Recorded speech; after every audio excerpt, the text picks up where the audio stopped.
ଡାକ୍ତରଙ୍କ ଅନୁପସ୍ଥିତିରେ ରୋଗୀଙ୍କର ମୃତ୍ୟୁ ହୋଇଥିବା ଅଭିଯୋଗ। ମାଲକାନଗିରି ଜିଲ୍ଲା ଚିକିତ୍ସାଳୟ ଡାକ୍ତରଙ୍କ ଅନୁପସ୍ଥିତ ଓ ନର୍ସଙ୍କ ଚିକିତ୍ସା ଅବହେଳାରୁ ଜଣେ ରୋଗୀଙ୍କ ମୃତ୍ୟୁ ହୋଇଥିବା ନେଇ ଏକ ସଙ୍ଗୀନ ଅଭିଯୋଗ ଆଣିଛନ୍ତି ରୋଗୀଙ୍କ ସମ୍ପର୍କୀୟ।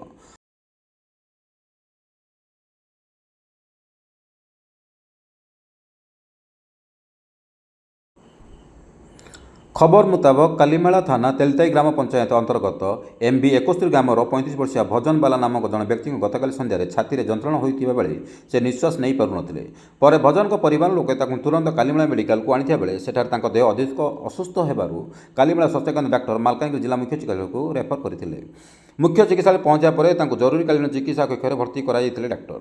ତେବେ ଡାକ୍ତର ନାହାନ୍ତି କହି ଡ୍ୟୁଟିରେ ଥିବା ନର୍ସ ଡାକ୍ତର ଆସିଲେ ଚିକିତ୍ସା କରିବୁ କହି ଗୋଟିଏ ସାଲାଇନ୍ ଲଗାଇ ଦେଇଥିବା ବେଳେ କିଛି ସମୟ ପରେ ଭଜନଙ୍କ ମୃତ୍ୟୁ ହୋଇଥିଲା।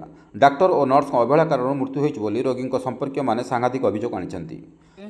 घर MB 78 कालीमाला CSC अंडर रोचु आमर जो आज आम मालकानगिरी डिस्ट्रिक्ट हेडक्वार्टर रोचु बर्तमान आमर काली सकाल द्वारा परिचित लोक 126 भितर MPB 71 नंबर गाँ से लोक काली सकाल निश्वास नापी कष्ट होता आसला कालीमाला आसा पर से राति छाड़े रेफर कला मालकानगिरी पाखापाखि राति 10:30 11 मालकानगिरी पहुँची मालकानगिरी पहुँचा पर कौन ट्रिटमेंट करा जाए ना केवल गोटे नॉर्मल सलाइन गोटे इंजेक्शन देले कारण ये आम अनुरोध करने ये नर्स मैंने कहले कौन बड़ डाक्टर सार नहांती आम कौन प्रकार व्यतिरिक्त मेडिसिन दे पार ना आम प्रशासन को जनईदेवा चाहूँगी जे आमर एमती बिना चिकित्सा बिना ट्रिटमेंट जमी लोक न मरती एमती डिस्ट्रिक्ट हेडक्वार्टर सारा जिलार सारा लोक यही मेडिकल उपर निर्भर करछन्ते जे लोकर जीवन मरण निर्भर करछन्ते एठी जमी राति अध हो जो राति हो लोक आसिले जमी ठीक भाव में स्वास्थ्यर चिकित्सा हो पारे से मु प्रशासन को निवेदन करी मुझे कहवाक चाहिए ये जो डाक्टर मैंने अच्छा आगुरी यही अवहेला कारण मालकानगिरी जिला मुख्य चिकित्सालय में अनेक थर रोगी मृत्यु होता मृत व्यक्ति परिवार लोके कहते।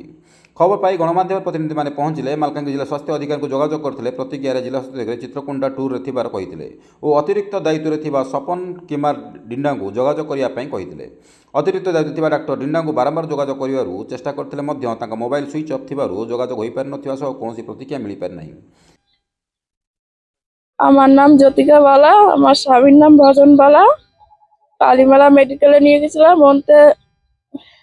মন্তে ছুটি দিয়েছে, মন্তে স্লিপ দিয়েছে মালকানগিরি পাঠানোর জন্য। মালকানগিরি নিয়ে আসি 11টার সময় আইনে। हेले ये एक प्रश्न उठी दिन में जमी स्पेशलिस्ट डाक्टर मैंने रोगी को चिकित्सा कर राति में स्पेशलिस्ट डाक्टर मानक ड्यूटी रखा जाता अति गुरुतर रोगी मान आशु चिकित्सा उपकृत हो पारते। जिला चिकित्सालय डाक्टर और नर्स मान व्यवहार उपर जिला प्रशासन नजर रहा निहाती जरूरी बोली साधारण चर्चा धरती देखा मिली। मालकानगिरी रामचंद्र रिपोर्ट जेट न्यूज।